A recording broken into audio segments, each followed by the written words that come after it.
ಅಂತ ಹೇಳಿದೆ. ಅಲ್ಲಿಂದ ನಾನು ಜನಾರ್ದನ್ ರೆಡ್ಡಿ ಅವರು ನನ್ನ ಹತ್ರ ಏನು ಮಾತಾಡಕ್ ಬಂದ್ರೆ ಅವ್ರು ಸೇರ್ಕೊಂಡು ಅವ್ರು ಹೇಳ್ತಾ ಇದ್ರು 500ರಿಂದ 600 ಮಂದಿ ಅವ್ರ ಹಿಂಬಾಲಕರು ಕರ್ಕೊಂಡು ಬಂದ್ರು ಅನ್ನಂತ ಇದು ರೈಟಿಂಗ್ ಅಲ್ಲಿ ಕೊಟ್ಟಿದಾರ. ಹಂಗಾಗಿ ನಾವಿರೋದು ಒಂದು 50 ಮಂದಿ ಮಾತ್ರ ಇದ್ವಿ. 50 ಮಂದಿ ಜೊತೆ ನಡ್ಕೊಂಡ್ ಬಂದಿದ್ವಿ. ಈ ನಡ್ಕೊಂಡು ಬಂದಂತ ಟೈಮಲ್ಲಿ ಅವರು ಹತ್ತತ್ರ ಆಸ್ಪಾಸು 7:15 ಸಮಯ ಆಗಿತ್ತು. ಆ ಬಂದಂತ ಟೈಮಲ್ಲಿ 7:15 ಸಮಯದಲ್ಲಿ ಜನಾರ್ದನ್ ರೆಡ್ಡಿ ಅವರು ನಾನು ಬಂದಂತ ಟೈಮಲ್ಲಿ ಅವ್ರ ಮೇಲೆ ಜನಾರ್ದನ್ ರೆಡ್ಡಿ ಮೇಲೆ ಅವರು ಮುಗಿಬಿತ್ತು ಜಗಳ ಮಾಡಕ್ಕೆ ಪ್ರಾರಂಭ ಮಾಡಿದ್ರು. ಜಗಳ ಮಾಡಕ್ಕೆ ಪ್ರಾರಂಭ ಆದ ತಕ್ಷಣ ಆ ಸಂದರ್ಭದಲ್ಲಿ ಯಾರು ಒಬ್ರು ಇಬ್ರು 3 ಮಂದಿ ಮಾತ್ರ ಪೊಲೀಸರು ಇದ್ರು. ಯಾರು ಕೂಡ ಜಾಸ್ತಿ ಸಂಖ್ಯೆಯಲ್ಲಿ ಇದ್ದಿಲ್ಲ. ಆ ಜಗಳಲ್ಲಿ ಪ್ರಾರಂಭ ಆದ ತಕ್ಷಣನೇ ನುಗ್ಗಲಾಯ್ತು. ಆ ನುಗ್ಗಲಾಗಂತ ಟೈಮಲ್ಲೇ ಅಲ್ಲಿ ಅವ್ರ ಗನ್ಮ್ಯಾನ್ಗಳು ಫೈರ್ ಮಾಡೋದು ಶುರು ಮಾಡಿದ್ರು. ಆ ಫೈರ್ ಶುರು ಮಾಡಿದಂತ ಸಂದರ್ಭದಲ್ಲಿ ಇವತ್ತು ಈ ಇಶ್ಯೂ ಪ್ರಾರಂಭ ಆದ ತಕ್ಷಣ, ಈ ಫೈರಿಂಗ್ ಪ್ರಾರಂಭ ಆದ ತಕ್ಷಣನೇ ಅಲ್ಲಿ ಕೆಲವೊಂದು ಅನುಮಾನಗಳು ನಮ್ಗೆಲ್ಲರೂ ಕೂಡ ಕಾಣ್ತಾ ಇದಾವ.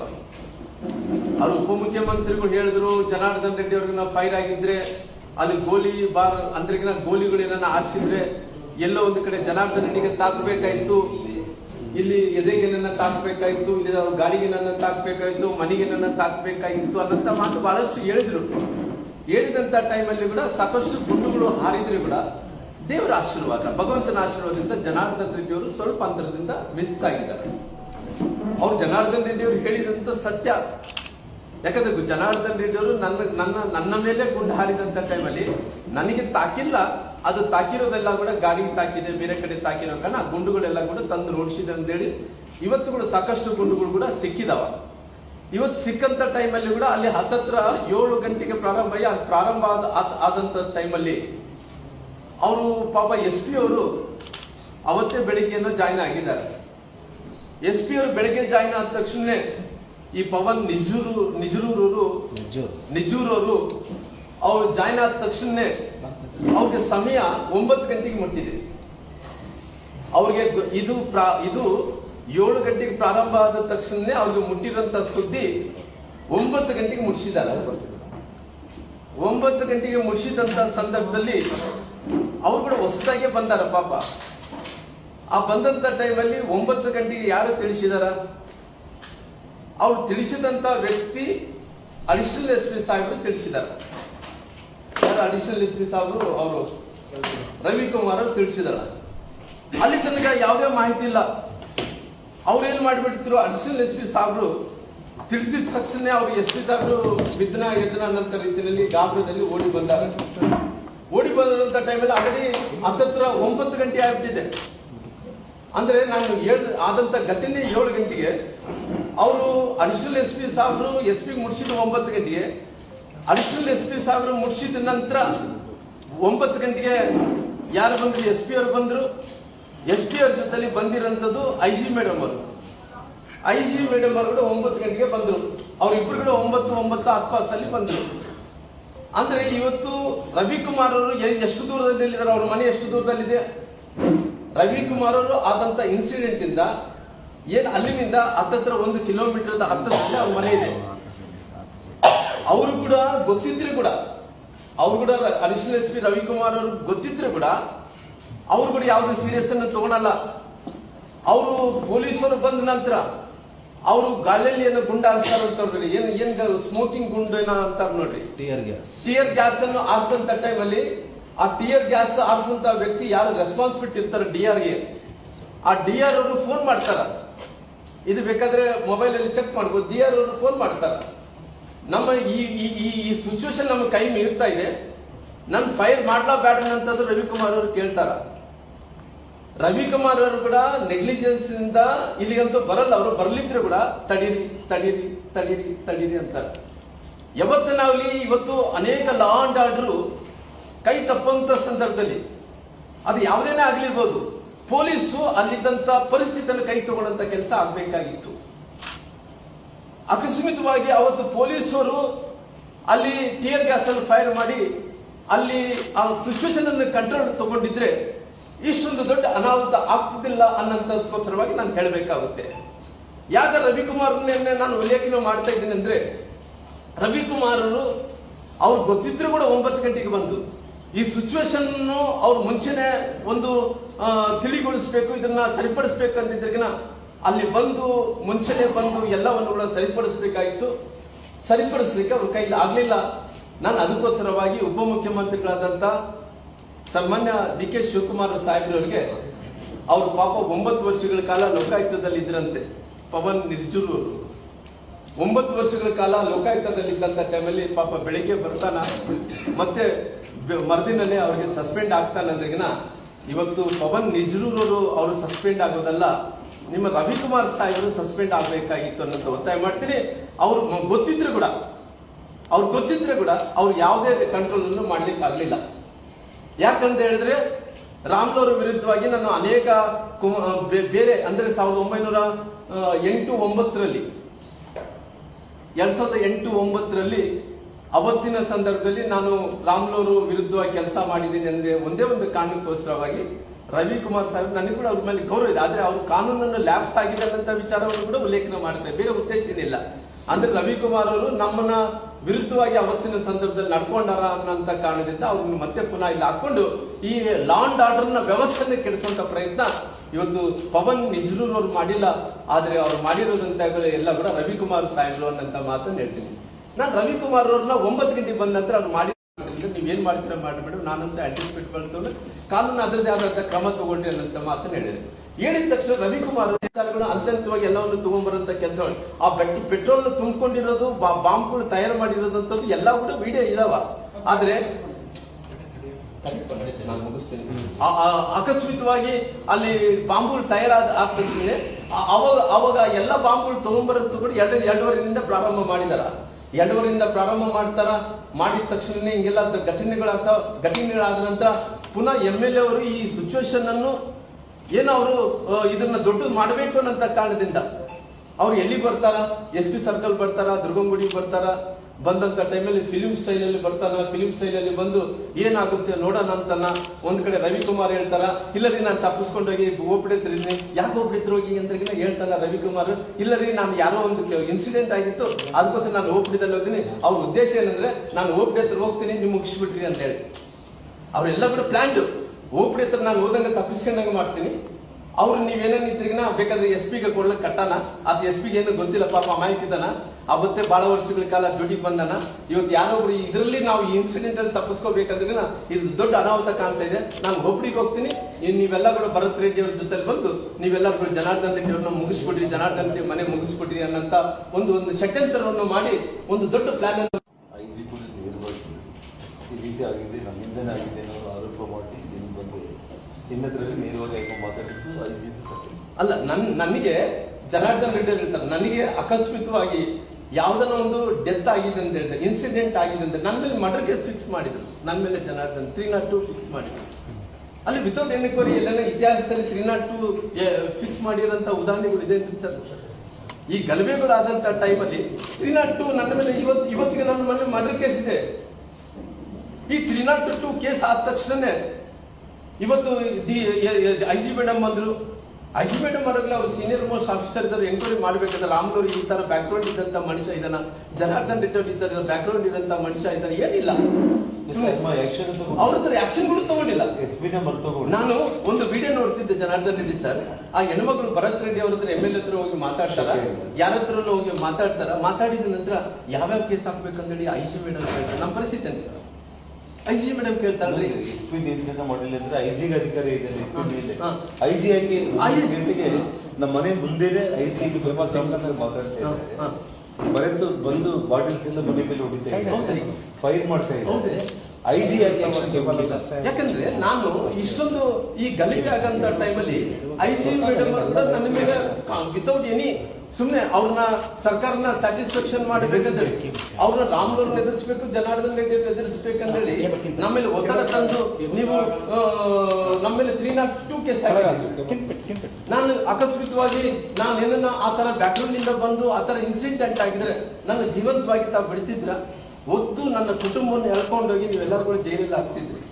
ಆದ್ರೆ ಭಗವಂತ ನಮ್ಮ ಪರವಾಗಿದ್ದಾನ. ಆದ್ರೆ ನಾವು ಯಾವತ್ತೂ ಕೂಡ ಕೆಟ್ಟ ಕೆಲಸ ಮಾಡಿಲ್ಲ. ಭರತ್ ರೆಡ್ಡಿ ಅವರೇ, ನಮ್ಮ ಜೀವನದಲ್ಲಿ ಯಾವತ್ತಿದ್ರು ಕೂಡ ಯಾರನ್ನ ಕೊಲೆ ಮಾಡಿದ್ನಾಗ್ಲಿ, ಯಾರನ್ನ ದೌರ್ಜನ್ಯದಲ್ಲಿ ದೌರ್ಜನ್ಯದಿಂದ ಆಸ್ತಿ ಹಾಕೊಂಡಿದ್ದಾಗ್ಲಿ, ಇಲ್ಲಿದ್ರೆ ಯಾರನ್ನ ಇಸ್ಪೇಟೆಯಲ್ಲಿ ಹಾಕ್ಸಿದ್ ಮಾಡಿದ್ದಾಗ್ಲಿ, ಯಾರನ್ನ ನಾವು ಪ್ರಾಮಾಣಿಕವಾಗಿ ರಾಜಕಾರಣ ಮಾಡ್ಕೊಂಡು ಇಲ್ಲಿ ತರ ಬಂದ್ವಿ.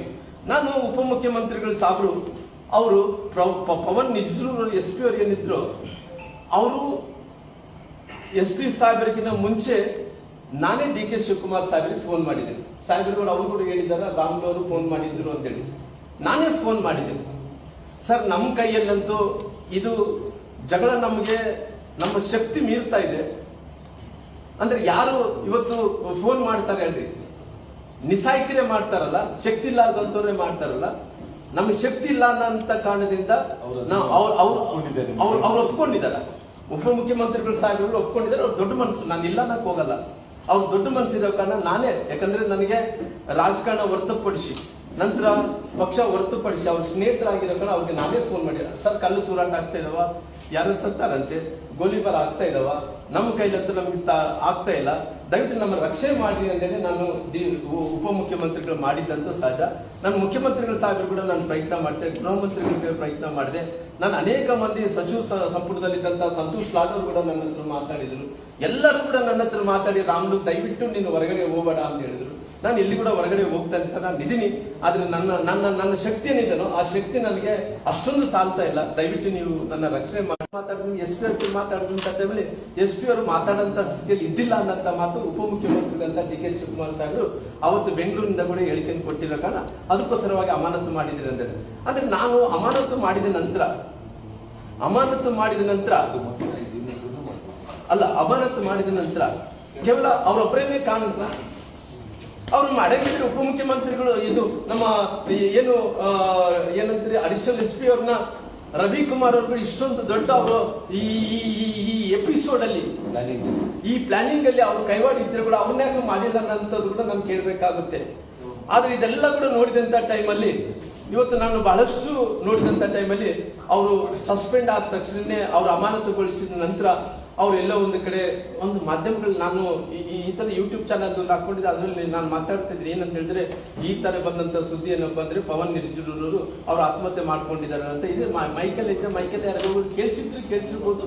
ನಾನು ಅವತ್ತು ಹೇಳಿದಂತ ಟೈಮಲ್ಲಿ ಕೆಲವೊಂದು ಮಂದಿ ಹೇಳಿದ್ರು, ಇಲ್ಲ ರೀ ಅವ್ರನ್ನ ಇದು ಟ್ಯಾಬ್ಲೆಟ್ಸ್ ತಗೊಂಡಾರಂತೆ, ಕೆಲವು ಮಂದಿ ಆತ್ಮಹತ್ಯೆ ಮಾಡ್ಕೊಂಡಾರಂತೆ, ಕೆಲವು ಆರೋಗ್ಯ ಚೆನ್ನಾಗಿದೆ, ಅದೆಲ್ಲ ಹೇಳಿದಂತ ಟೈಮಲ್ಲಿ ತುಮಕೂರು ಹಾಸ್ಪಿಟಲ್ ಅಡ್ಮಿಟ್ ಆದಂತ ಅಂತ ಹೇಳಿದಂತ ಟೈಮಲ್ಲಿ ನಾನು ಅವ್ರ ತಂದೆಯವರು ಬಂದು ಅವರು ಹೇಳ್ತಾರ, ಅವ್ರ ತಂದೆಯವರು ಬಂದು ಅವ್ರ ಮಾಧ್ಯಮಗಳ ಮೂಲಕ ಹೇಳ್ತಾರ, ಯಾವುದೇ ರೀತಿಯಲ್ಲಿ ಕೂಡ ನನ್ನ ಮಗನಿಗೆ ತೊಂದರೆ ಆಗಿಲ್ಲ ಅನ್ನಂತ ಮಾತು ಅವ್ರ ತಂದೆಯವರು ಹೇಳಿದಂತ ಟೈಮಲ್ಲಿ ಅವ್ರ ತಂದೆಯವ್ರನ್ನ ಯಾರು ಕರೆಸಿದ್ರು ಅಂದ್ರೆ, ಅವ್ರ ತಂದೆಯವರೇ ಬಂದು ಮಾಧ್ಯಮಗಳ ಎದುರುಗಡೆ ಮಾತಾಡಂತ ಟೈಮಲ್ಲಿ ಅವ್ರ ತಂದೆಯವ್ರನ್ನ ಯಾರು ಕರೆಸಿದ್ರು?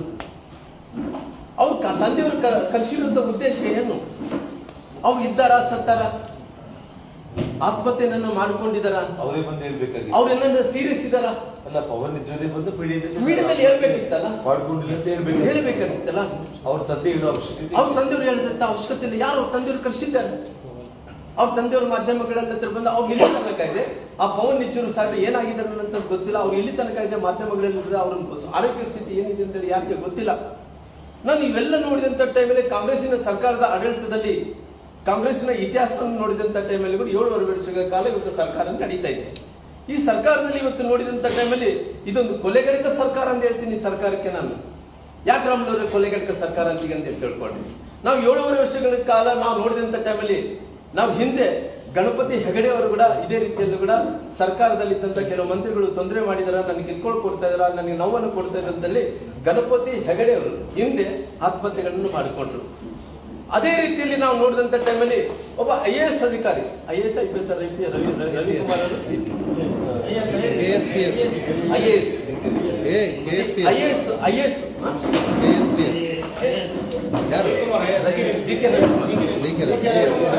IAS ಆಫೀಸರು DK ರವಿ ಅವರು ಕೂಡ ಅವತ್ತಿದ್ದಂತ ವಾತಾವರಣದಲ್ಲಿ ಪುನಃ ಅವರು ಏನ್ ಮಾಡ್ತಾರ, ಬಹಳಷ್ಟು ನೊಂದು ಸರ್ಕಾರದಿಂದ ಬಹಳಷ್ಟು ನೋವಾಗಿದೆ, ನನಗೆ ಕಿರ್ಕೊಳ್ಳಾಗ್ತಿದೆ, ನನ್ನ ತಡೆಯಕ್ಕೆ ಆಗ್ತಾ ಇಲ್ಲ, ನಾನು ಏನ್ ಮಾಡ್ಬೇಕು ಗೊತ್ತಿಲ್ಲ ಅಂತೇಳಿ ಅವತ್ತು DK ರವಿ ಅವರು ಕೂಡ ಆತ್ಮಹತ್ಯೆ ಮಾಡಿಕೊಂಡ್ರು.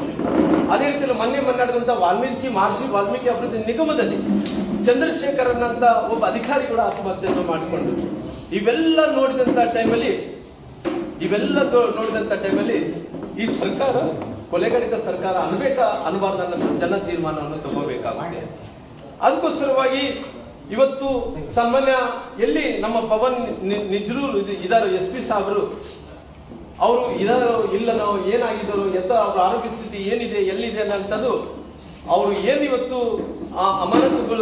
ಅಮಾನತ ಆದ ನಂತರ ಏನು ಹೊರಗಡೆ ಎಲ್ಲ ಕೂಡ ಆತ್ಮಹತ್ಯೆ ಮಾಡ್ಕೊಂಡಿದ್ದಾರೆ, ಇದು ಮಾಡ್ಕೊಂಡಿದ್ದಾರೆ ಅಂತ ಹೇಳಿದ ನಂತರ ಕೂಡ ಇವತ್ತು ಕೂಡ ಇಲ್ಲಿ ಕಾಣಿಸ್ಕೊಳ್ತಾ ಇಲ್ಲ. ಎಲ್ಲಿದ್ದಾರೆ ಅನ್ನೋಂಥ ಉಪಮುಖ್ಯಮಂತ್ರಿಗಳು ಕೂಡ ಅವ್ರಿಗೆ ಮಾಧ್ಯಮಗಳಿಗೆ, ಅವ್ರಿಗೆ ಜನರಿಗೆ, ಈ ನಾಡಿನ ಜನರಿಗೆ ತಿಳಿಸಬೇಕಾಗಿದೆ. ಅದಕ್ಕೋಸ್ಕರವಾಗಿ ಇವತ್ತು ಮೊನ್ನೆ ಮುಖ್ಯಮಂತ್ರಿಗಳು ಬಂದಿದ್ರು. ಬಹುಶಃ ನಾನು ಬೆಳಿಗ್ಗೆ ಸ್ಟೇಟ್ಮೆಂಟ್ ಅನ್ನು ಕೊಟ್ಟಿದ್ದೆ. ಇವತ್ತು ಈ ಕೊಲೆ ಆರೋಪದಲ್ಲಿ ಏವಲ್ ಬಂದು ಭರತ್ ರೆಡ್ಡಿ ಅವರು, ಆ ಭರತ್ ರೆಡ್ಡಿ ಅವ್ರನ್ನ ಬಗಲಗಡೆ ಕೂಡಿಸ್ಕೊಂಡು ಮುಖ್ಯಮಂತ್ರಿಗಳು ಮಾತಾಡ್ತಾ ಇದ್ದಂತ ಸತ್ಯಶೋಧನೆ ಸಮಿತಿ ಬಂದ ನಂತರ ಅದು SIT ಕೊಡ್ತಾರ. SIT ಕೊಟ್ಟ ನಂತರ ಒಬ್ಬ ಮುಖ್ಯಮಂತ್ರಿಗಳಿಗೆ ಒಬ್ಬ ಆರೋಪಿ ಅವನು A1 ಈ ಕೊಲೆ ಕೇಸದಲ್ಲಿ A1 ಆದಂತ ಭರತ್ ರೆಡ್ಡಿ ಅವ್ರನ್ನ ಬಗಲಗಡೆ ಕೂಡಿಸಿ ಮಾತಾಡ್ತಿದ್ರಿಗಿನ SIT ನ್ಯಾಯ ಸಿಗುತ್ತೆ ಅನ್ನೋದು ಕೂಡ ನೋಡ್ಬೇಕಾಗುತ್ತೆ. ಅದಕ್ಕೋಸ್ಕರ ನಾನು ಹೇಳಿದೆ, CID ಕೊಡ್ತಾರ, SIT ಕೊಡ್ತಾರ, ಯಾರಿಗೆ ಕೊಟ್ಟರೆ ಕೂಡ ಅವ್ರಿಗೆ ಆಗಿರೋ ಕಾರಣ ಅವ್ರು ಯಾವ ರೀತಿಯಲ್ಲಿ ಜಸ್ಟಿಸ್ ಕೊಡ್ತಾರೆ ಅನ್ನೋದು ನನಗೆ ಗೊತ್ತಿಲ್ಲ ಅನ್ನೋ ಮಾತು ನಾನು ಹೇಳಿದ್ದೆ. ಅದ್ರ ಪ್ರಕಾರ ಇವತ್ತು ಉಪಮುಖ್ಯಮಂತ್ರಿಗಳು ಬಂದಂತ ಟೈಮಲ್ಲಿ A1 ಆರೋಪಿ ನಾವು ಕೂಡಿಸ್ಕೊಂತಾರ ಅನ್ನೋಂಥದ್ದು ಕೂಡ ನಾನು ನೋಡ್ತಾ ಇದ್ದೆ. ಅವ್ರೆಲ್ಲ ಒಂದ್ ಕಡೆ ದೂರ ಕೂಡಿಸಿದ್ರಂತೆ, ಹತ್ರ ಕರ್ಕೊಂಡಿಲ್ಲಂತೆ, ದೂರ ಕೂಡಿಸಿದ್ರಿ ಅನ್ನಂತ ಮಾಧ್ಯಮಗಳನ್ನ ನಾನು ನೋಡ್ತಾ ಇದ್ದೆ. ಭರತ್ ರೆಡ್ಡಿ A1 ಆಗಿರೋ ಕಾರಣ ಅವ್ರ ಮಗಲಗಡೆ ಕೂಡಿಸ್ಕೊಂತಾನ ಎಲ್ಲ ನೋಡ್ತಾ ಇದ್ರೆ ಆತಗಳು ದೂರ ಇಟ್ಕೊಂಡು ಮಾತಾಡ್ತಿದ್ಲಂತೆ, ಅದು ಮಾಧ್ಯಮ ಬಗಲಗಡೆಗಳು ಕೂಡಿಸ್ಕೊಂಡಿಲ್ಲಂತೆ, ಅದು ಗೊತ್ತಾಯ್ತು. ಅದಕ್ಕೋಸ್ಕರವಾಗಿ ಇವತ್ತು ಒಬ್ಬ ಈ ಕೊಲೆ ಆರೋಪಿ ಆದಂತ ಸನ್ಮಾನ್ಯ ಭರತ್ ರೆಡ್ಡಿ ಅವ್ರನ್ನ ಇವತ್ತು ಆದಷ್ಟು ಬೇಗನೆ ಅಟೆಂಪ್ಟಿವ್ ಮರ್ಡರ್ ಕೇಸ್ ಇದೆ ಅವ್ರ ಮೇಲೆ, ಸತೀಶ್ ರೆಡ್ಡಿ ಅವ್ರ ಮೇಲೆ ಮರ್ಡರ್ ಕೇಸ್ ಇದೆ, ನಾರಾ ಭರತ್ ರೆಡ್ಡಿ ಅವ್ರ ಮೇಲೆ ಕೂಡ ಮರ್ಡರ್ ಕೇಸ್ ಇದೆ, ಅಟೆಂಪ್ಟಿವ್ ಮರ್ಡರ್ ಕೇಸ್ ಇದೆ.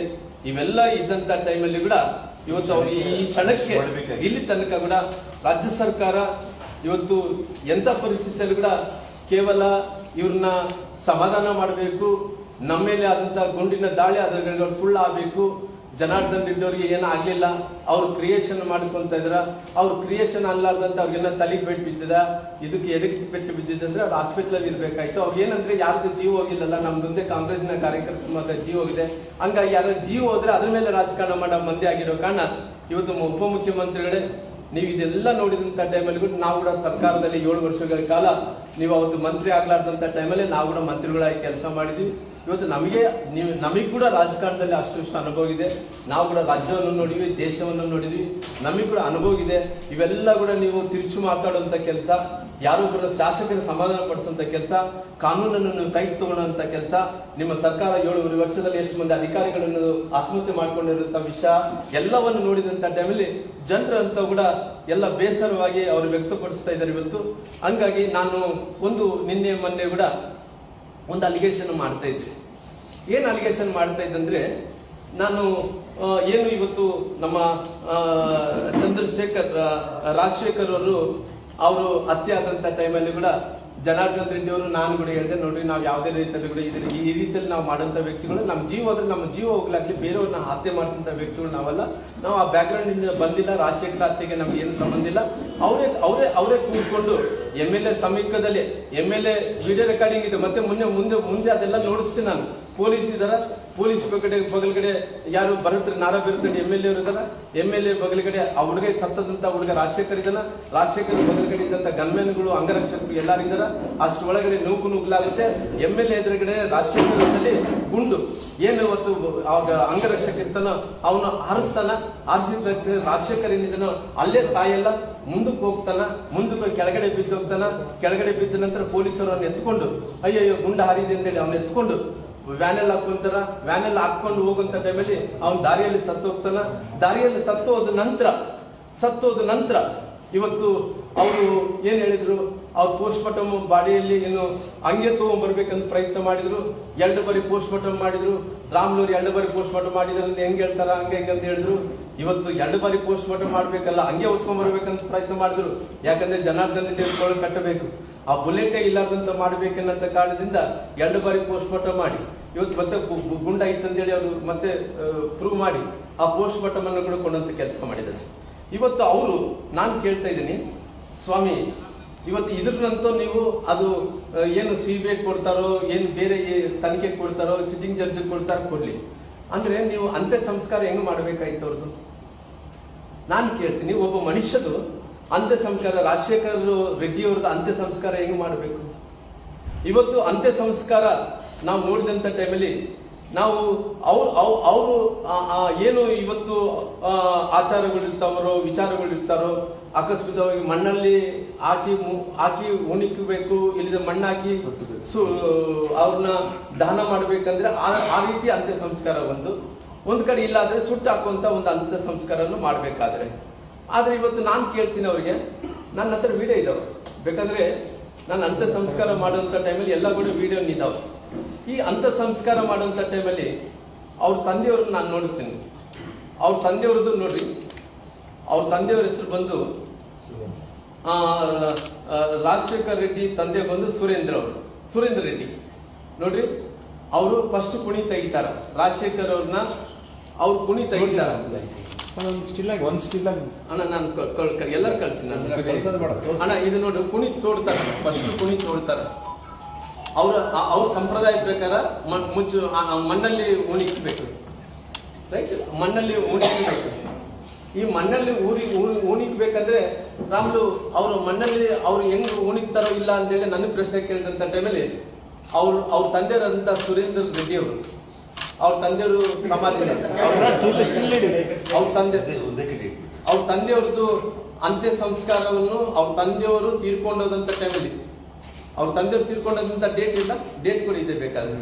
ಅವ್ರ ತಂದೆಯವ್ರು ಡೆತ್ ಆದಂತ ಟೈಮಲ್ಲಿ ಅವ್ರ ತಂದೆಯವ್ರನ್ನ ಉಣಿಕ್ಯಾರ, ಅವ್ರ ತಂದೆಯವ್ರನ್ನ ಉಣಿಕ್ಯಾರ,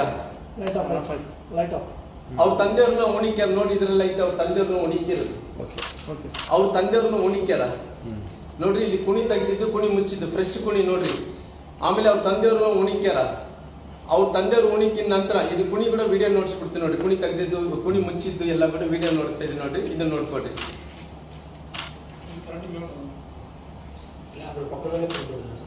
ಇಲ್ಲ ರೀ, ಅಲ್ಲಿ ನಮ್ಮ ಹರಿಶ್ಚಂದ್ರ ಘಾಟ್ ರೀ, ಎಲ್ಲಿ ನಮ್ಗೆ ರೂಪನಗುಡಿ ರಸ್ತೆದಲ್ಲಿ ಹರಿಶ್ಚಂದ್ರ ಘಾಟ್ ಇದೆ ರೀ, ಆಂಧ್ರ ರೋಡ್ ಅಲ್ಲಿ ಹರಿಶ್ಚಂದ್ರ ಅಲ್ಲ, ಇಲ್ಲ ರೂಪನಗುಡಿ ರೋಡ್ ರೀ, ಆಂಧ್ರ ರೋಡ್ ಅಲ್ಲ, ಆಂಧ್ರ ರೋಡ್ ಬೇರೆ, ರೂಪನಗುಡಿ ರೋಡ್ ಬೇರೆ. ಈ ರೂಪನಗುಡಿ ರೋಡಲ್ಲಿ ಇದು ವರ್ಬಸಪ್ಪ ಗುಡಿ ಹತ್ರ ನಮ್ದು ಇದಿದೆ, ಘಾಟ್ ಇದೆ, ಸ್ಮಶಾನ ಘಾಟ್ ಇದೆ. ಆ ಸ್ಮಶಾನ ಘಾಟದಲ್ಲಿ ಒಂದು ಎಲೆಕ್ಟ್ರಾನಿಕ್ ಅಲ್ಲಿ ಸುಡ್ತಾರ, ಒಂದು ಮಣ್ಣಿನಲ್ಲಿ ಒಣಿಕ್ತಾರ. ಮಣ್ಣಿನಲ್ಲಿ ಹೊಸ ಕುಣಿ ತೆಗೆದಂತ ಟೈಮಲ್ಲಿ ನೋಡ್ರಿ, ಹೊಸ ಕುಣಿ ತೆಗೆದಂತ ಟೈಮಲ್ಲಿ ಅವ್ರ ತಂದೆಯವ್ರು ನೋಡ್ರಿ, ಅವ್ರ ತಂದೆಯವರು ಯಾರು ಸುರೇಂದ್ರ ರೆಡ್ಡಿ ಅವ್ರು ನೋಡ್ರಿ, ಅವ್ರ ಸುರೇಂದ್ರ ರೆಡ್ಡಿ ಅವ್ರ ತಂದೆಯವರು ಇದು ಮಾಡಿ, ಅವ್ರ ತಂದೆ ಸುರೇಂದ್ರ ರೆಡ್ಡಿ ಅವರು, ಅವ್ರ ಸುರೇಂದ್ರ ರೆಡ್ಡಿ ಅವ್ರದ್ದು ಅವ್ರ ತಂದೆಯವರು ತೀರ್ಕೊಂಡದಂತ ಟೈಮಲ್ಲಿ ಅವ್ರ ಊಣಿಕ್ಕೆ ಅಲ್ಲಿ ಕಲ್ಲುಗುಡಿ ಇಟ್ಟು ಸುರೇಂದ್ರ ರೆಡ್ಡಿ ಎಷ್ಟು ಜನನ ಮರಣ ಎರಡು ಬರ್ದಾರ, ಬೇಕಾದ್ರೆ ನೀವು ಬರೆಯಲ್ ಗ್ರೌಂಡ್ ಅಲ್ಲಿ ನೋಡ್ಕೊಂಡ್ ಬರ್ಬೋದು. ಅವ್ರ ತಂದೆಯ ಪ್ರಕಾರ ಅವ್ರ ಹೆಣ್ಮಕ್ಳು ಅವ್ರ ತಾಯಿಯಂದ್ರೆಲ್ಲರೂ ಕೂಡ ಗೋಡ ಹಾಕೊಂತಾರೆ. ಏನಂತೇಳಿ, ನಮ್ಮ ತಂದೆಯವ್ರನ್ನ ಉಣಿಕಿದ್ವಿ, ನಾವು ಉಣಿಕ್ತೀವಿ ಅಂದ್ರಿಗಿನ ಇದೇ ರವಿಕುಮಾರ್ ಏನು ಅಡಿಷನಲ್ ಎಸ್ ಪಿ ಸಾಬ್ರು ಇದಾರೋ ಅವ್ರು ಬೆದರ್ಸಿ ಸುಟ್ಟು ಬಿಟ್ಟಾರ. ಇದು ಪ್ರೂಫ್ ಇದೆ, ಸಿಗಬಾರ್ದು, ಏನ್ ಸಿಗಬಾರ್ದು ಅಂತೇಳಿ ನಾನು ಹೇಳ್ತೀನಿ. ಅವರಲ್ಲಿ ಕೇವಲ ಒಂದೇ ಬುಲೆಟ್ ಇರ್ತಿತ್ತ, ಇನ್ನು ಬಹಳಷ್ಟು ಬುಲೆಟ್ಗಳು ಅವ್ರ ದೇಹದಲ್ಲಿ ಹೋಗಿದಾವ. 5 ಬುಲೆಟ್ ಹೋಗಿದೆ ಅನ್ನೋದು ಬಾಡಿ ರೀಎಕ್ಸಾಮಿನ್ ಮಾಡ್ತಾರಂತ ಸುಟ್ಟು ಬಿಡಕಂತ ಏನು ಅವ್ರ ತಂದೆಯವರೆಲ್ಲ ಕೂಡ ಅವ್ರ ಅಕ್ಕಂದರೆಲ್ಲ ಕೂಡ ಅವ್ರ ಕುಟುಂಬದ ಹೆಸರೆಲ್ಲ ಕೂಡ ಕೇಳ್ಕೊಂಡ್ರಂತ್ರಿ. ಪಾಪ ಅವ್ರ ತಂದೆಯವ್ರನ್ನ ಭೂಮಿಯಲ್ಲಿಟ್ಟು ದಾನ ಮಾಡ್ತಾರ.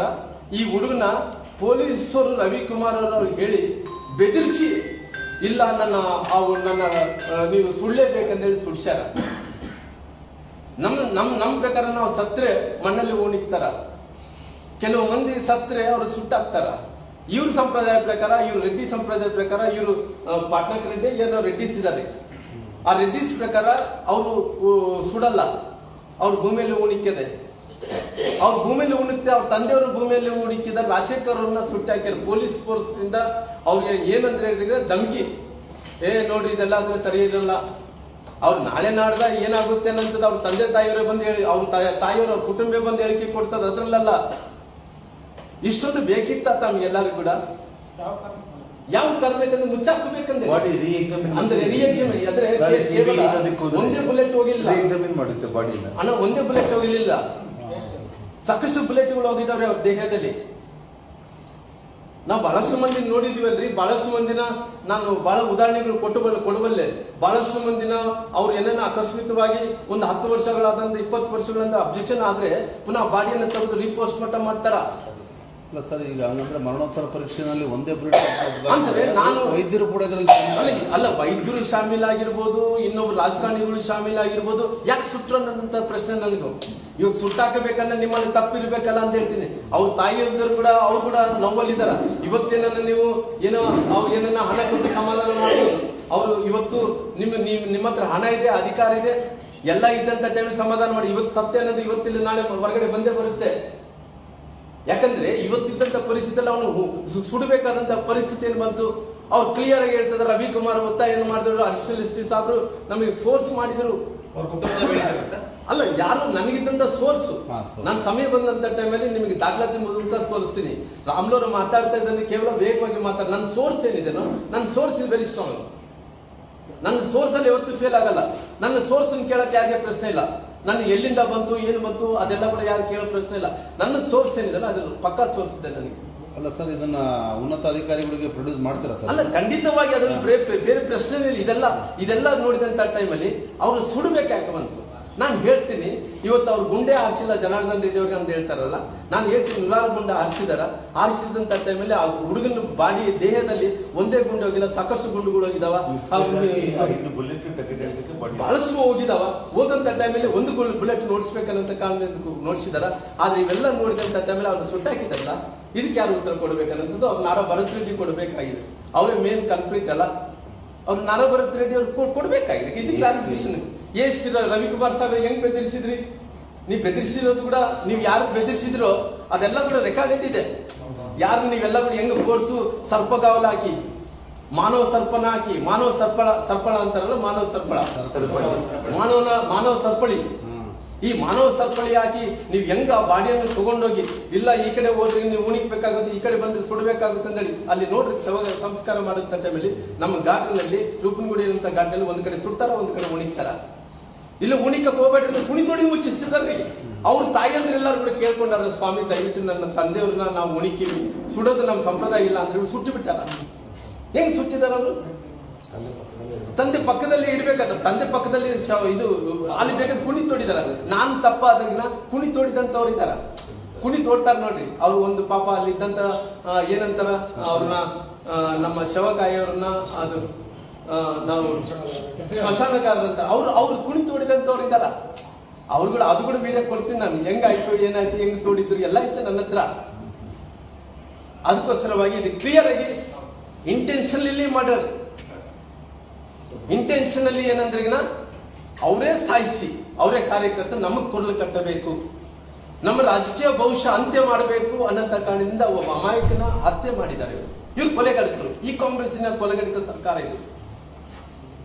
ಅದಕ್ಕೋಸ್ಕರವಾಗಿ ಒತ್ತಾಯ ಮಾಡ್ತೀನಿ ನಾನು, ಎಂತ ಪರಿಸ್ಥಿತಿಯಲ್ಲಿ ಕೂಡ ನಾರಾ ಭರತ್ ರೆಡ್ಡಿ ಅವರು ಮಿಸ್ ಆಗಬಾರದು, ಅವ್ರು ಅರೆಸ್ಟ್ ಆಗ್ಲೇಬೇಕು. ಯಾಕಂದ್ರೆ ಇವತ್ತು ಈ ಕೃತ್ಯ ಏನಿದೆನೋ ಜನ್ಮಕ್ಕೂ ಕೂಡ ಈ ಪಾಪವನ್ನು ತೊಳ್ಕೊಳಕ್ಕೆ ಯಾರಿಂದ ಕೂಡ ಸಾಧ್ಯ ಆಗಲ್ಲ. ಅಂತ ಕೃತ್ಯ ಮಾಡಿದಾನ ಆ ಮನುಷ್ಯ. ಒಬ್ಬ ಜೀವ ತೆಗೆದಾನ, ನಾಳೆ ಎಷ್ಟು ಮಂದಿನ ಜೀವ ತೆಗೆದು ಬಳ್ಳಾರಿಯಲ್ಲಿ ಬಹಳಷ್ಟು ಷಡ್ಯಂತ್ರ ಮಾಡ್ತಾ ಇದ್ದಾನಂತ ಆ ಮನುಷ್ಯ. ಬೇರೆ ಬೇರೆಯವ್ರನ್ನ ಕೊಲ್ಲಿ ಅವರು ನಮ್ಮೆಲ್ಲ ಹಾಕ್ಬೇಕನ್ನಂತ ಪ್ರಯತ್ನ ಕೂಡ ಮಾಡ್ತಾ ಇದ್ದಾನಂತೆ. ಹಂಗ ಆಗಬಾರದು ಭರತ್ ರೆಡ್ಡಿ. ರಾಜಕಾರಣ ಯಾವ್ದು ಶಾಶ್ವತ ಅಲ್ಲ. ಒಬ್ಬ ಮನುಷ್ಯ ಸೋಲ್ಲೇಬೇಕು ಭರತ್ ರೆಡ್ಡಿ. ನಾನು ಸೋಲ್ಬೇಕು, ನೀನು ಸೋಲ್ಬೇಕು. ಯಾರು ಗೆಲ್ಲಿಬೇಕೋ ಗೆಲ್ಲಿಲೇಬೇಕು, ಒಬ್ರು ಸೋಲ್ಬೇಕು, ಒಬ್ರು ಗೆಲ್ಲಿಲೇಬೇಕು. ಶಾಶ್ವತ ಅಲ್ಲ ನಮಗೆ. ನಾವೆಲ್ಲ ಕೂಡ ಈ ಭೂಮಿ ಮೇಲೆ ಬಂದಿರೋದು ದೇವರು ನಮ್ಮ ನಾಟಕ ಮಾಡಬೇಕು, ಎಲ್ಲಿ ತನಕ ನಾಟಕ ಮಾಡಬೇಕು ಅಲ್ಲಿ ತನಕ ನಾಟಕ ಮಾಡಬೇಕು. ಪುನಃ ಭಗವಂತ ಬಂದು ಆ ಯಮ ಬಂದಂತ ಮೇಲೆ ನಾವ್ ಏನ್ ಕೊಟ್ಟರೆ ಕೂಡ ರೊಕ್ಕ ಐಶ್ವರ್ಯ ಅಂತಸ್ತು ಏನ್ ಕೊಟ್ಟರೆ ಕೂಡ ಒಪ್ಪಲ್ಲ. ಯಮ ಬಂದನಂದ್ರೆ ಅವ್ನು ಕರ್ಕೊಂಡೇ ಹೋಗ್ತಾನ. ಜೀವ ತೆಗಿಯೋದ್ರಿಂದ ದೇವರಿಗೆ ಬಿಟ್ಟರೆ ಯಾರಿಗಿಲ್ಲ. ಆ ರೀತಿ ನಾನು ಕೂಡ ಹೋರಾಟದಿಂದ ಬಂದಿನ ಭರತ್ ರೆಡ್ಡಿ ಅವರೇ. ಈ ತರ ಕೊಲೆಗಳಿಕ ರಾಜಕಾರಣ, ಈ ಕೊಲೆಗಳು ಮಾಡಿ ನಾನು ರಾಜಕಾರಣ ಬೆಳೆಸ್ಕೋಬೇಕು, ಡ್ರಗ್ ಮಾಫಿಯಾ ಮಾಡಬೇಕು, ಮಟ್ಕಾ ದಂಧೆಗಳು ಮಾಡಬೇಕು, ನಾನು ಹೇಳಿದ್ದೆ ನಡಿಬೇಕು, ಫೀಡರ್ ಸಿಸ್ಟಮ್ ನಡಿಬೇಕಂದ್ರೆ ಬಹಳ ದಿನ ಉಳಿಯಲ್ಲ. ಅದಕ್ಕೋಸ್ಕರವಾಗಿ ನಾನು ತೀವ್ರವಾಗಿ ಆಗ್ರಹಿಸ್ತಾ ಇದ್ದೀನಿ. ರವಿಕುಮಾರ್ ಸಾಹೇಬ್ರು, ಅಡಿಷನಲ್ ಎಸ್ ಪಿ ಸಾಹೇಬ್ರು ಇದಕ್ಕೆಲ್ಲ ಕೂಡ ಕಾರಣ. ಆ DSP ಸಾಹೇಬ್ರು, ಅಡಿಷನಲ್ SP ಸಾಹೇಬ್ರು ಅವರೆಲ್ಲ ಕೂಡ ಕಾರಣ ಆಗಿರೋಗಳನ್ನ SP ಸಾಹೇಬ್ರಂತ ಸಸ್ಪೆಂಡ್ ಮಾಡಿದ್ರಿ. ಇದೆಲ್ಲ ಕೂಡ ಬಂದು ಅವ್ರ ಹತ್ರ ಹೋಗಿ ಏನ್ ಹೇಳ್ತಾನ ಅಡಿಷನಲ್ SP ಸಾಹೇಬ್ರು, ನಿಮ್ಮ ಪರವಾಗೇ ಇದ್ದೀನಿ ಸರ್ ಅಂತಾನ. ಏನ್ ಕೊಲ್ತೀರ ಕೊಲ್ಲಿಬಿಡ್ರಿ ಅಂತಾರ. ನಮ್ಮ ಕಡೆ ಬಂದು ನಿಮ್ಮ ಪರವಾಗಿ ಇದಂತಾರ. ಅದು ಜಸ್ಟಿಸ್ ಅಲ್ಲ. ನಾವು ಕಾನೂನಿಗೆ ಒಂದ್ಸರಿ ವರದಿ ಹಾಕೊಂಡ ನಂತರ ಪ್ರಾಮಾಣಿಕವಾಗಿರ್ಬೇಕಾಗುತ್ತೆ. ಅವತ್ತು ಯಾವತ್ತನ ಸಿಚುವೇಶನ್ ನಮ್ ತಪ್ಪುತ್ತದೆ, ನಮ್ ಖಾಕಿ ವರದಿ ಏನು ಇವತ್ತು ಲಾ ಅಂಡ್ ಆರ್ಡರ್ ನಮ್ ಕೈ ತಪ್ಪುತ್ತೆ ಅಂದ್ರೆ ಅದು ಲಾ ಅಂಡ್ ಆರ್ಡರ್ ಕೈ ತಗೊಳ್ಳೋ ಸಲುವಾಗಿ ನಮ್ಮ ಕಾನೂನನ್ನ ರಕ್ಷಣೆ ಮಾಡ್ಕೊಳ್ಳೋ ಟೈಮಲ್ಲಿ ಯಾರ ರಾಜಕಾರಣಿಗಳು ಲೆಕ್ಕ ಮಾಡಬಾರ್ದು, ಯಾವ್ದನ್ನ ಲೆಕ್ಕ ಮಾಡಬಾರ್ದು. ಕಾನೂನನ್ನು ಕಾಪಾಡದಂತ ಅನೇಕ ಉದಾಹರಣೆಗಳು ನಾವು ನೋಡಿದ್ವಿ, ಅನೇಕ ಪ್ರಾಮಾಣಿಕವಾದಂತ ಪೊಲೀಸ್ ಅಧಿಕಾರಿಗಳನ್ನ ನಾವು ನೋಡಿದ್ವಿ. ಇದಕ್ಕೆಲ್ಲ ಕಾರಣ ರವಿಕುಮಾರ್ ಸಾಹೇಬ್ರು, ನಾನು ಭರತ್ ರೆಡ್ಡಿ ಅವರು, ಅವರೆಲ್ಲರೂ ಇರೋ ಕಾರಣ ಅವ್ರು ಅಮಾನತ ಆಗಬೇಕು, ಅವ್ರು ಜೈಲಿಗೆ ಕಳಿಸ್ಬೇಕನ್ನಂತ ಒತ್ತಾಯ ಮಾಡ್ತೇನೆ. ಈಗ ಕೆಪಿ ರವಿಕುಮಾರ್ ಹೋಗಿದ್ರು ಅಂತ ಹೇಳ್ತಾರೆ ಹೇಳಿದ್ರಲ್ಲಿ. ಹೌದು ಸರ್. ಈಗ 3-5 ಬ್ಲಡ್ ಓದುವ ಅಂತ ಹೇಳ್ತಾರೆ. ಅಂದ್ರೆ ಏನು ಪ್ರಭಾವ ಬರೋಕೆ ಇಲ್ಲ, ಅವರು ಪ್ಲಾಂಟೇನ್ ಸರ್ ಸಾಕ್ರೆ ಅಲ್ಲ, ಈ ಕೋರ್ಟ್ ಮಾಡೋದ್ರಲ್ಲಿ ಅಲ್ಲಲ್ಲ ಪೋಸ್ಟ್ ಮಾರ್ಟಮ್ದಾಗ ಅಲ್ಲ ಸರ್. ಅವ್ರು ಏನಂತ ಹೇಳಿದ್ರೆ ಭರತ್ ರೆಡ್ಡಿ ಅವರು ಎಲ್ಲವನ್ನು ಕೂಡ ಹಾಕೊಂಡು 2,000 ಮಂದಿನ ಗುಂಪಾಗಿ ಕುಡಿಸ್ಕೊಂಡು ಇಲ್ಲಿ ಜನಾರ್ದನ್ ರೆಡ್ಡಿ ಮನೆ ಅಟ್ಯಾಕ್ ಏನಿದನೋ ನಾನು ಗೋಪುಡಿಯಿಂದ ವಾಪಸ್ ಆಗೋಳಗಡೆ ಮುಗಿಸಿ ಬಿಡ್ಬೇಕಂತ ಪ್ಲಾನ್ ಮಾಡ್ಕೊಂಡಾರ. ಅಲ್ಲಿ ಏನಾಗಿದೆ ಭಗವಂತ ಅಷ್ಟೊಳಗಡೆ ನಮ್ಮವ್ರು ಕೂಡ ಬಂದಾರ ನೋಡ್ರಿ. ನಾನೇನು ಇವತ್ತು ಬಳ್ಳಾರಿಯಲ್ಲಿ ಹೊಸ ರಾಜಕಾರಣ ಮಾಡ್ತಾ ಇಲ್ಲ. ರಾಮ್ಲವ್ರಿಗೆ ಪೆಟ್ಟು ಬಿದ್ದಿತ್ತಂದ್ರೆ ಎಲ್ಲಾ ಟಿವಿ ಚಾನಲ್ಗಳು ಬಂದ ತಕ್ಷಣ ಏನ್ ಮಾವು ಓಡಿ ಬರ್ತಾರೆ, ಸಣ್ಣ ಹುಡುಗಿಯರು ಓಡಿ ಬರ್ತಾರ, ಸಣ್ಣ ಹೆಣ್ಮಕ್ಳು ಓಡಿ ಬರ್ತಾರ, ಮುದುಕರು ಓಡಿ ಬರ್ತಾರ. ಹೆಂಗ್ರಿ ಅವ್ರು ಏನ್ 5 ನಿಮಿಷ ಒಳಗಡೆ ಗಾಡಿ ಸಿಗ್ತಾರೆ. ನಮ್ಮವ್ರು ಕೂಡ ಪಾಪ ಅವ್ರು ಏನ್ ಮಾಡಿ ರಾಮ್ಲೂರ್ ಸುತ್ತೋಗ್ಬಿಟ್ಟೆ ಅಂದ್ಕೊಂಡು ಜನಾರ್ದನ್ ರೆಡ್ಡಿ ಅವರಿಗೆ ಗೋಲಿ ಹಾಕಿದಾರೆ ಅಂತ ತಿಳ್ಕೊಂತ ಒಬ್ರ ಮೇಲೆ ಒಬ್ರು ಎಗಿರ್ತಾರ್ರಿ.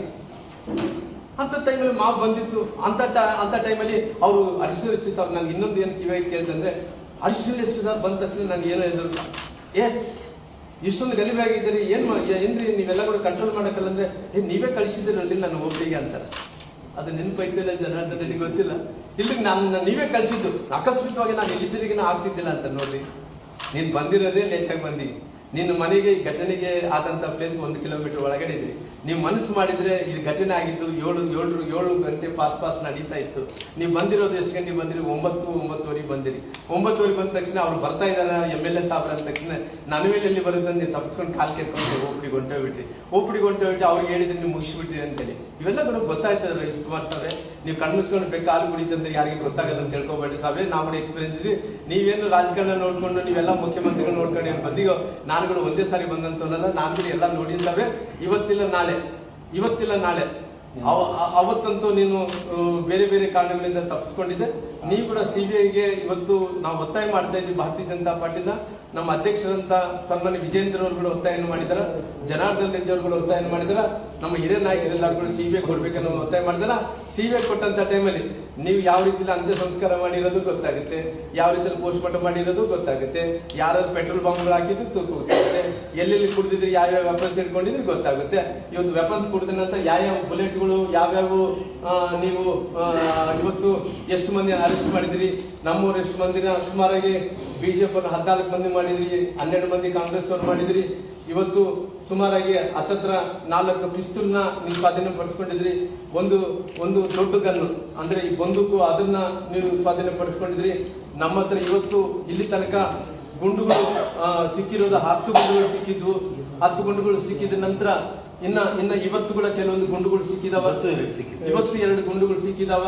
ಇವತ್ತು ನಾನು ಹೇಳ್ತಾ ಇದ್ದೀನಿ, ಆ ಹುಡುಗನಿಗೆ ರಾಜಶೇಖರ್ಗೆ ಆ ಟೊಪಿಗಳು ಸಿಗ್ತಾ ಇದಾವ, ಕೆಲವೊಂದು ಟೊಪಿಗಳು ಇಲ್ಲ ಒರಿಜಿನಲ್ ಗುಂಡೆ ಸಿಗ್ತಾ ಇದಾವ, ಪರವಾಗಿಲ್ಲ. ಅಕಸ್ಮಿತವಾಗಿ ಅವ್ರ ಗುಂಡಾರ್ಸಿಯನ್ನ ಆ ಟೊಪಿಗೆ ಏನಿದೆ ಜೋಬೆಲ್ ಇಟ್ಕೊಂಡು ಹೋದ್ನ ನಂದೇನಂದ್ರೆ ಆ ಟೊಪಿಗೆ ಜೋಬೆಲ್ ಇಟ್ಕೊಂಡದ್ರ ಬಾಂಬ್ ಸ್ಕ್ವಾಡ್ ಎಲ್ಲ ಅಲ್ಲಲ್ಲ ಲೈನಲ್ಲೆಲ್ಲ ಹುಡುಕಾಟ ಆಗ್ತದೆ. ಮತ್ತೆ ಈ ಕಡೆ ಹುಡುಕಾಟ ಮಾಡಿದ್ರೆ ಆ ಕಡೆ ಹುಡುಕಾಟ ಮಾಡಕ್ ಪ್ರಯತ್ನ ಮಾಡ್ತದೆ. ನಾನೇನು ಎಷ್ಟು ನೋಡ್ಬೇಕಾಗತ್ತೆ ನೋಡ್ರಿ, ಸಿಕ್ಕಾಪಟ್ಟೆ ಆರಿಸಿದಾರೆ. ಒಂದು ಸಿಕ್ಕಿರೋದು ನಾನು ಹ್ಯಾಂಡ್ ಓವರ್ ಮಾಡಿರೋದು 3, ಆ ನಂತರ ನಿನ್ನೆ 2 ಸಿಕ್ಕಿದೆ ಬುಲೆಟ್ಗಳು, 5. ಇವತ್ತು 2 ಸಿಕ್ಕಿರುವಂತದ್ದು, 7 ಬುಲೆಟ್. ಕೇವಲ ಗುರುಚರಣ್ ಅವರು ಸೆಕ್ಯೂರಿಟಿ ಒಂದೇ ಅಲ್ಲ, ನಮ್ಮ 4 ಮಂದಿ ಗನ್ಮ್ಯಾನ್ಗಳು ಫೈರ್ ಮಾಡ್ತಾರೆ. 4 ಮಂದಿ ಗನ್ಮ್ಯಾನ್ಗಳು ಸತೀಶ್ ರೆಡ್ಡಿ ಅವರು ಅಲ್ಲ.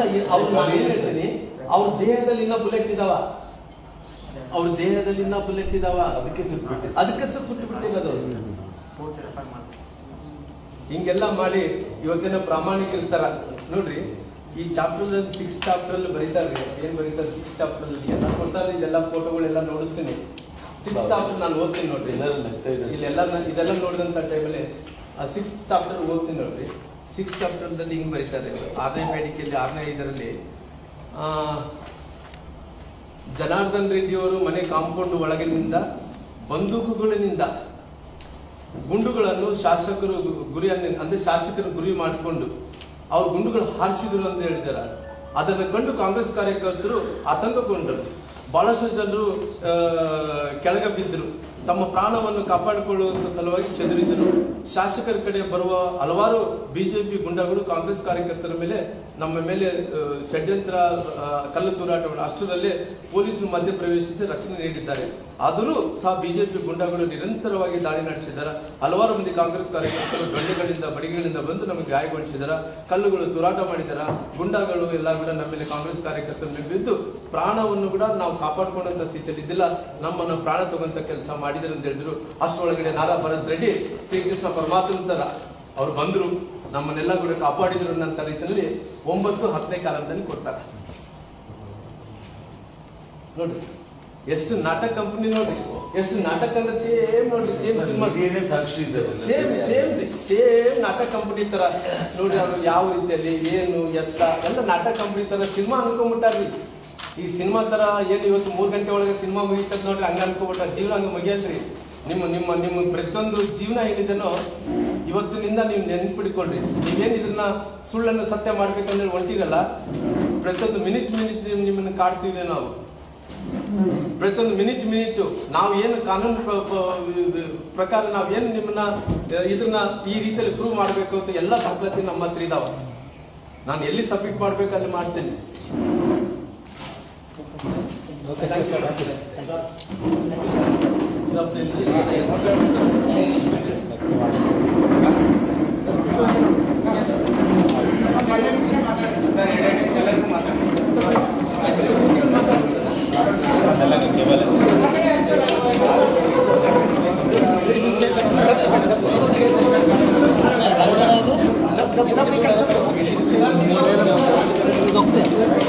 ಹೆಚ್ಚಿನ ವಿಡಿಯೋಗಳಿಗೆ ಪ್ರತಿಧ್ವನಿ ಯೂಟ್ಯೂಬ್ ಚಾನೆಲ್ ಸಬ್ಸ್ಕ್ರೈಬ್ ಮಾಡಿ, ಬೆಲ್ ಐಕಾನ್ ಕ್ಲಿಕ್ ಮಾಡಿ.